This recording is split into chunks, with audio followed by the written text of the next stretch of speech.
അസ്സലാമു വറഹ്മത്തുള്ളാഹി തആല വബറകാത്ത്. നമസ്കാരം, ഏവർക്കും ഐലാൻ മീഡിയയിലേക്ക് സ്വാഗതം. വാർത്തകൾ വായിക്കുന്നത് ഷാഫി ഫൈസ് കൊടുവള്ളി. പ്രധാന വാർത്തകൾ: പാപ്പാഞ്ഞിയുടെ മാതൃകയിലുള്ള ഗവർണറുടെ കോലം കത്തിച്ചു, SFI നേതാക്കൾക്ക് കേസ്. ഇസ്രായേൽ വ്യോമാക്രമണം, മസ്ജിദുൽ അഖ്സ മുൻ ഇമാം കൊല്ലപ്പെട്ടു. രാമക്ഷേത്ര ഉദ്ഘാടനം ലഭിച്ചത് കോൺഗ്രസിനല്ല സോണിയക്കും ഖാർഗെയ്ക്കുമെന്ന് ചെന്നിത്തല. സ്പോർട്സ്: ഏകദിനത്തിൽ വാർണർ ഷോ ഇനിയില്ല. വാർത്തകൾ വിശദമായി. പാപ്പാഞ്ഞിയുടെ മാതൃകയിലുള്ള ഗവർണറുടെ കോലം കത്തിച്ചു, SFI നേതാക്കൾക്ക് കേസ്. ഗവർണർ ഹാരിഫ് മുഹമ്മദ് ഖാനെ പാപ്പാഞ്ഞിയാക്കി കോലം കത്തിച്ചു സംസ്ഥാന പ്രസിഡന്റ്, SFIയുടെ സംസ്ഥാന പ്രസിഡന്റ് അടക്കമുള്ളവർക്ക് കേസ്.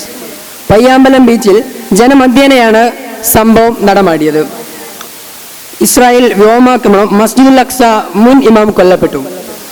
അൽ-അഖ്സ പള്ളി മുൻ ഇമാം ഡോക്ടർ യൂസുഫ് സലാമ ഇസ്രായേൽ ആക്രമണത്തിൽ കൊല്ലപ്പെട്ടു. സെൻട്രൽ ഗസയിലെ മഗാസി അഭയാർത്ഥി ക്യാമ്പിലെ സലാമയുടെ വീടിനു നേരെയാണ് ആക്രമണം നടന്നത്. ഇസ്ലാമിക ചടങ്ങോടുകൂടി വൈകിട്ട് മരണാനന്തര കർമ്മങ്ങൾ നടന്നു. രാമക്ഷേത്ര ഉദ്ഘാടനം ക്ഷണം ലഭിച്ചത് കോൺഗ്രസിനല്ല സോണിയക്കും ഖാർഗെയ്ക്കും ചെന്നിത്തല. രാമക്ഷേത്ര ഉദ്ഘാടനം ക്ഷണം ലഭിച്ചത് കോൺഗ്രസിനല്ല സോണിയക്കും ഖാർഗെയ്ക്കുമെന്ന് മുൻ പ്രതിപക്ഷ നേതാവ് രമേശ് ചെന്നിത്തല.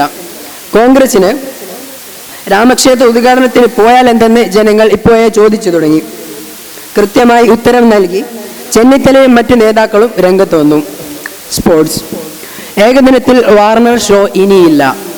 ഏകദിനത്തിൽ നിന്നും തന്റെ വിരമിക്കൽ അറിയിച്ചുകൊണ്ട് ഡേവിഡ് വാർണർ ആരാധകരെ പൂർണ്ണമായി നിരാശാകുലരാക്കി.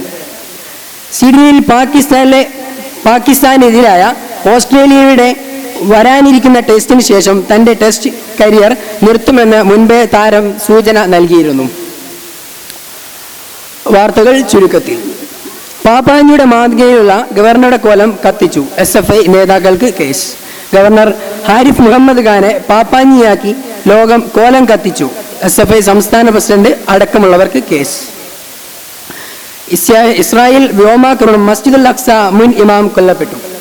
അൽ-അഖ്സ പള്ളി മുൻ ഇമാം ഡോക്ടർ യൂസുഫ് സലാമ ഇസ്രായേൽ ആക്രമണത്തിൽ കൊല്ലപ്പെട്ടു. രാമക്ഷേത്രം ഉദ്ഘാടനം ക്ഷണം ലഭിച്ചത് കോൺഗ്രസിനല്ല സോണിയക്കും ഖാർഗെയ്ക്കും ചെന്നിത്തല. രാമക്ഷേത്രം ഉദ്ഘാടനം ക്ഷണം ലഭിച്ചത് കോൺഗ്രസിനല്ല സോണിയക്കും ഖാർഗെയ്ക്കുമെന്ന് മുൻ പ്രതിപക്ഷ നേതാവ് രമേശ് ചെന്നിത്തല. സ്പോർട്സ്: ഏകദിനത്തിൽ വാർണർ ഷോ ഇനിയില്ല.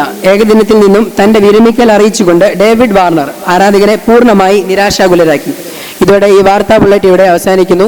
വീണ്ടും കാണാമെന്ന പ്രതീക്ഷയോടെ ഐലാൻ മീഡിയയിൽ നിന്നും ഷാഫി ഫൈസ്. അസ്സലാമു അലൈക്കും.